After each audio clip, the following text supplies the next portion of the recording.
Now to a terrifying attack. Police are searching for the man who raped and robbed a woman in a Bronx park. CBS 2's Christina Fan says police believe the suspect waited for the victim to leave a building. She joins us live now from the Mott Haven section with more. Christina? Well, Chris Mary, not only did the sexual assault happen in broad daylight, it also happened inside a popular park with no place to hide. Crime scene investigators were back out on the scene this morning searching for clues, hoping to put this neighborhood at ease after a bold attack. It was a busy spring morning at St. Mary's Park. The trails full of dog walkers, people exercising, and young mothers. Police say it was somewhere in this open space where a brazen criminal sexually assaulted a 38-year-old woman at knife point Tuesday. The news startling neighbors. This is a big concern because I come through here, I'm a female, and I'm usually by myself. The short surveillance video shows the suspect appearing to wait near Beach Terrace and Beekman Avenue around 8:30 a.m. Police say when she walked outside, he threatened her with a knife, forced her into the park, sexually assaulted her, and then stole her debit card to make a $3 purchase at a nearby deli. It's nerve-wracking. I feel like I have to get something to protect myself. Milan Cheney, who runs in the park the same time every morning, says news of the assault has spread throughout the neighborhood and everyone is on alert. It's broad daylight, so you just casually going outside for a walk or a run, and you never know what could happen, so it's definitely got me on edge. Families say what's even more disturbing is the fact police routinely patrol the area because of other frequent crime. This woman showed us the alcohol sanitizer spray she keeps in her pocket, now doubling as a weapon. You don't know who follow you. Still the police is around. Maybe they not be here on time to help you with the other people come behind you, you know? And police say the victim was taken to a local hospital for treatment. If you have any idea who the suspect is, you are asked to give the NYPD a call. Reporting live from the Mott Haven. Teenager in Brooklyn was stabbed by a stranger, and now they are looking for the suspect who was caught on video. Watch as a man armed with a knife approaches a 16-year-old victim from behind and stabs her in the shoulder. Police say this happened on Sunday, May 22nd, as the teenager walked into the Urban Juice Bar and Grill in Brownsville. The suspect ran off. The victim was treated and released from a hospital. New this morning, police are searching for a suspect caught on video robbing a 79-year-old man in the Bronx. Surveillance video shows the victim leaving a parking garage before 4 o'clock Friday afternoon on West 230th Street near Broadway. Police say the suspect in the red hoodie took the man's wallet after a brief struggle and then ran across the street. Investigators say the suspect got away with $1,000 in cash. The 79-year-old man was not hurt. To Midtown now, where a man is facing charges accused of stabbing a stranger after last night's Rangers game. Police say it was an unprovoked attack at an outdoor eating area on West 33rd Street. The suspect slashed a 25-year-old man in the back of the neck. The victim was taken to the hospital in stable condition. Police did arrest the suspect, and sources tell CBS 2 the man has a long criminal record with 43 prior arrests and multiple arrests for fare beating. New tonight, wild video of a man destroying a Queens restaurant with a hammer. Take a close look at this video. You can see the angry customers smashing several glass windows of the restaurant on Roosevelt Avenue in Flushing. Police tell us the establishment had a restraining order against the man because he had harassed the business several times in the past. Police did make an arrest and charged him with criminal mischief and criminal contempt for violating that protection order. Follow breaking news out of Racine. The Racine Police Department asking the public to avoid the area of Graceland Cemetery due to a shooting at a funeral. And we have just learned in the last few minutes that Ascension All Saints Hospital, which is nearby, it's just down Osborne Boulevard from this cemetery, is now on lockdown as a result of this shooting. Now, according to police and funeral officials, there were shots fired at the funeral of Deshante King. Family members tell us 5 people at the funeral were struck by gunfire. We're working to learn more about their conditions right now. Bruce Harrison live on the scene, the ground there, to tell us what it looks like in the area. Bruce, good afternoon. Tom, I'm standing at Graceland Funeral Cemetery right now, where the shooting took place, and it's very clear where the family was gathered. If you look back here, you can see a red tent or awning over the site of Deshante King's burial this afternoon, the event which was disrupted by a shooting that, according to Racine Police, happened just before 2:30 this afternoon. We're still trying to learn exactly how many people were injured. Family tell us 5, but they were unable to tell us to what extent those people were injured. I'm in constant contact with Racine Police as well. Their PIO just has told me they were uncertain also. Just to give you an idea, Tom, of how big this crime scene is right now, we're going to send it up to our NBC affiliate in the sky, Channel 5 out of Chicago, for a live picture and a look. And from the ground, I can see. Investigation in Westchester County after a couple was found dead inside their home this morning in Mount Vernon. And we're told their 3 young daughters were in the house at the time. CBS 2's Astrid Martinez is live tonight in Mount Vernon with the details. Astrid? Jessica, we know that the couple lived in this home behind me in a lower level apartment. Police say they were both found dead inside their home with apparent gunshot wounds shortly after 5:30 this morning. Now, the couple's names have not been revealed to us yet. They have not been identified, but I did speak with the mayor's office, who tells me that their 3 young daughters are doing okay. We do not know their ages. Now, several neighbors say the family was very quiet, and they're now wondering what could have happened here. That's horrible. I mean, because that's going to be something that's going to last with them probably a lifetime in some way, form. So it's horrible that the kids had to go through that. Now, neighbors say that the grandmother of the 3 young girls lives in this multi-family home, and the kids are in her care at this moment. As to what led to the shooting, well, that is still under investigation. For now, I'm live in Mount Vernon. Out-of-control driver on a Midtown sidewalk slams into a man and then takes off. Good evening. I'm Jessica Moore. Pedestrians enjoying their Sunday near Bryant Park forced to run for cover today as a car came barreling toward them. Tonight, 1 person is hurt and police are looking for the driver who fled the scene. CBS 2's Astrid Martinez is live in Midtown now with an exclusive look at the car involved. Jessica, a witness tells us this happened around 5 o'clock this afternoon when the sidewalks were crowded with people enjoying the beautiful weather. Now the search is on for the suspect. This newsstand worker named Mintu was there when it happened. He says that in an attempt to flee police, the driver of this car veered off 42nd Street and onto the crowded sidewalk. The newsstand security camera captured the red sedan. Police was behind there in another car. They tried to catch him, but I don't know after what. Did you see anybody get hit or anything like that? No. Police say a 29-year-old man was hit by the car. He was then rushed to a hospital. At last check, he was in stable condition. Now, police... We are told a 21-year-old man was shot in the head and killed early this morning. Now, exactly what led to the shooting is still under investigation, but we are waiting for an update from police right now. I want to give you a live look behind me right now so you can see for yourself, because this remains an active investigation. You can see officers are here guarding the scene. Police tape is also blocking several streets in this area. Now, police say the 21-year-old man was in front of this recording studio here in Ridgewood on Wyckoff Avenue when he was shot in the head around 1:30 this morning. EMS responded to the scene, and he was pronounced dead. Now, we did hear from some people who heard the shots. Here's what they had to say about what happened.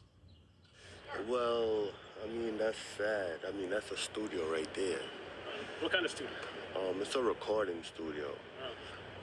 Actually, do you know if it happened in the recording studio or at the taco restaurant or bar?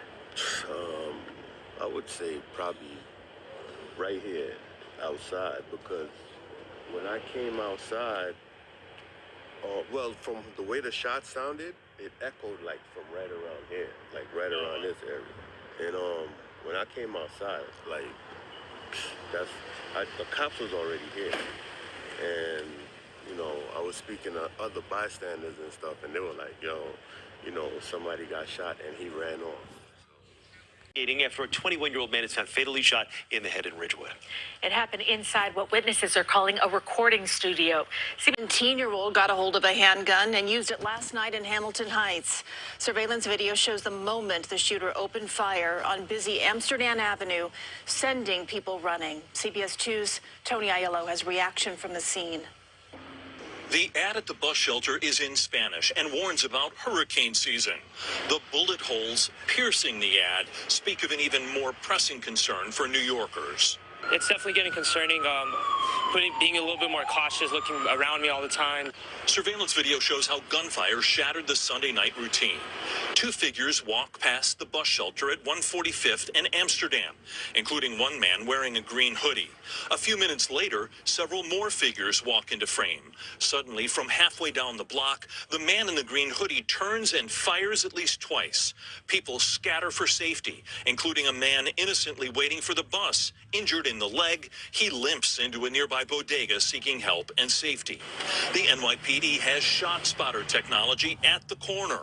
Cops quickly found this handgun discarded near the scene and took a 17-year-old male into custody. Any kind of kid, not even 21, should be not allowed to get a gun. I don't know how it's possible, how you're under the drinking age and you're able to get a firearm. Easy access to guns is one concern. Willingness to use them is another. Before, there used to be discipline and code and conduct in the street, and there's none. There's no discipline, there's no conduct, there's nothing but excuses and explanations. Mayor Adams says the work of the NYPD's neighborhood safety teams is paying off. Shooting incidents citywide down 10% so far this year versus the same period last year. Residents here in Hamilton Heights hope that continues. They'd like to be able to wait for a bus without worrying about gunfire. Video as a man jumps into a reservoir and struggles to swim. Police are right on the scene. And as the man begs for help, he drowns. The officers watched without intervening, and now that's causing a major uproar. Jim Murray has the latest. It started as a routine police call of a husband and wife arguing in public. Did you guys get into a physical confrontation? No, nothing like that. The officers make small talk, biding time as they check to see whether either have any outstanding arrest warrants. Suddenly, the husband climbs over a railing and sits perched alongside a reservoir where swimming is not permitted in downtown Tempe, Arizona. What are you doing, my friend? The man scoots down to the water. Cops warn him not to go in. What are you doing? I gotta go for a swim. I'm free to go, right? You can't swim with the lake, man. The man swims off anyway. How far do you think he's going to be able to swim?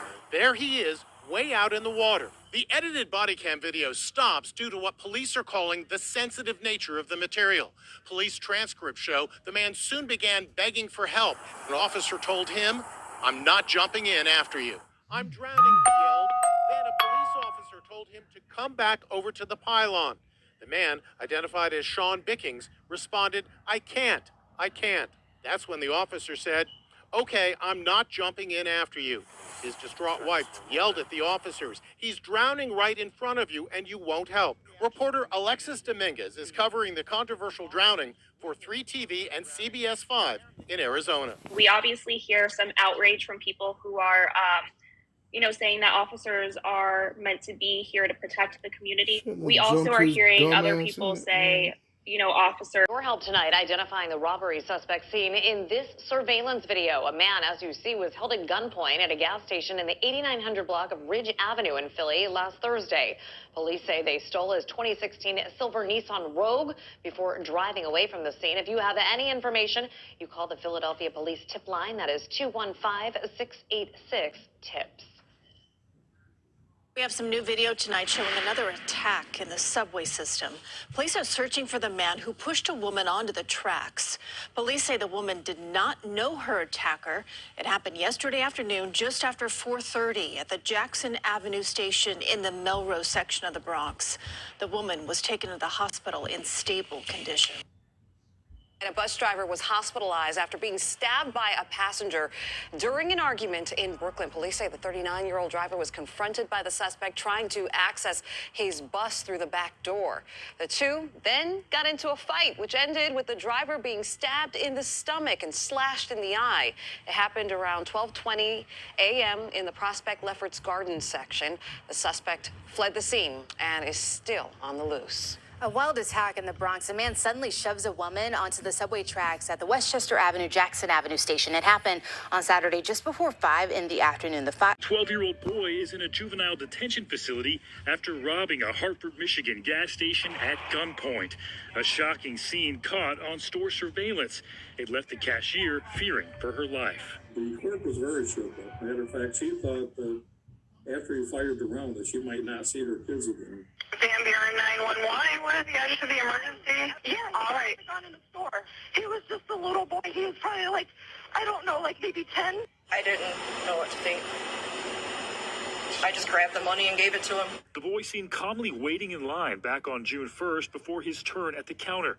Once there, he demanded cash and pulled out a loaded 9mm handgun. What?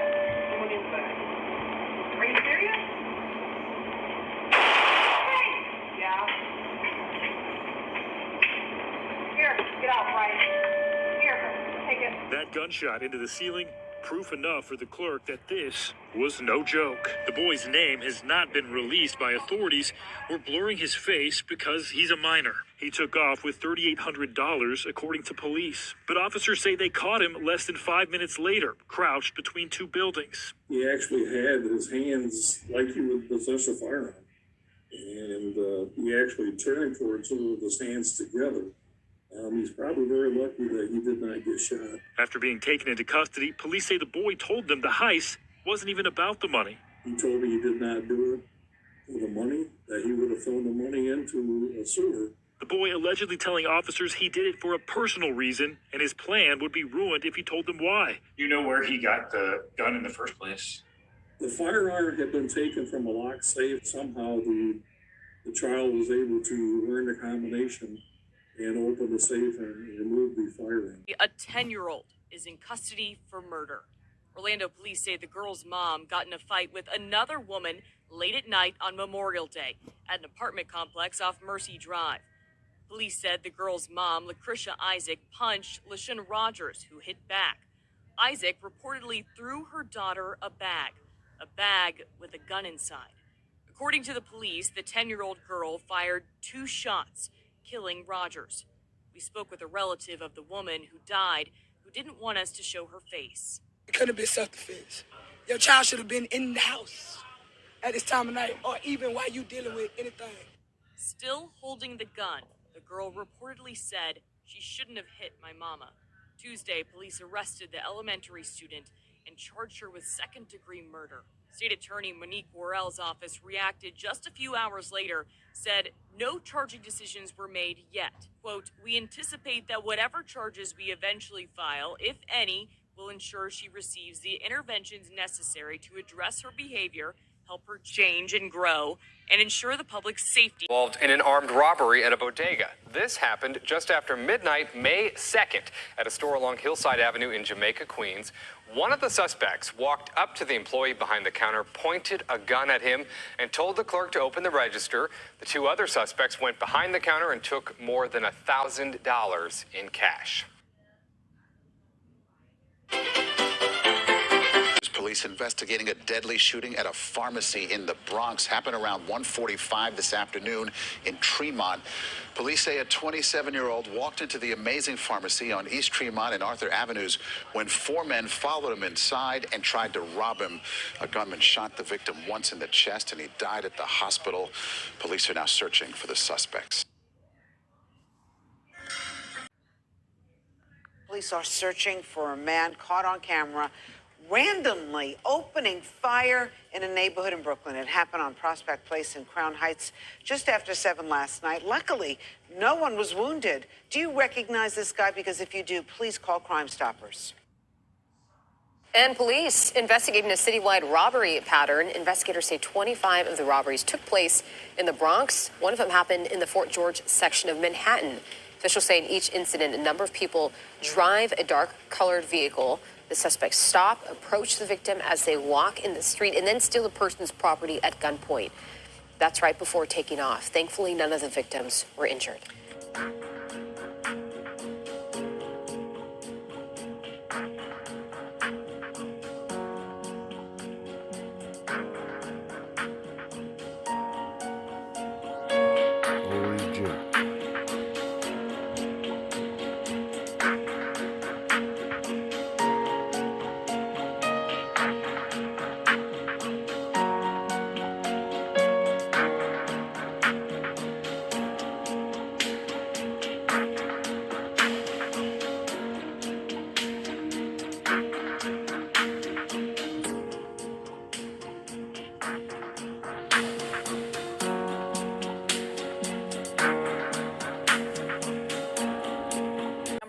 we have been following since early this morning. We have confirmed within the last 30 minutes that the 1-year-old girl at the center of the Amber Alert and the man police say took her are both dead. Karis Belger joins us live from Covington, outside of the home where police say the child was abducted. Karis, police say this man went on a shooting spree even before taking the child. Yeah, we're just getting some more details. Within the last hour, we heard from a deputy with the Newton County Sheriff's Office. He explained that just before 11:30, we understand the shooting took place. We heard from neighbors who said that there were flashing lights all last night. And here are just some of the details.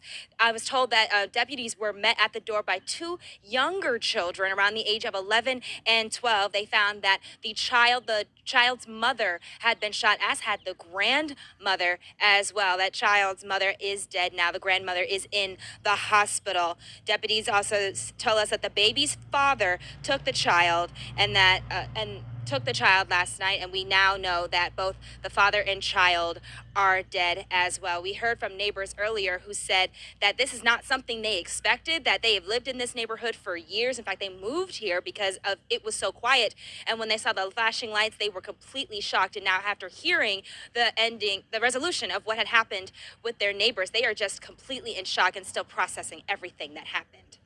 Nothing to this magnitude. I was completely shocked by what I saw last night. I didn't know what was going on, but this is a very quiet neighborhood. As I mentioned, the grandmother is currently in the hospital, and the mother of that child, it was killed last night. So just a really sad ending to all of these events, Christy. Definitely hard to wrap your mind around the fact that police say a father shot and killed his 1-year-old before turning the gun on himself. Police investigating a triple shooting where at least 2 of the victims are teenagers. That gunfire erupted during a dispute between 2 groups at a backyard party in Cypress Hills. A 15-year-old was shot in the left leg, a 16-year-old hit in the right thigh, a 3rd male was shot in the right arm. Police have not disclosed his age. Several people were taken into custody, but so far, no one has been charged.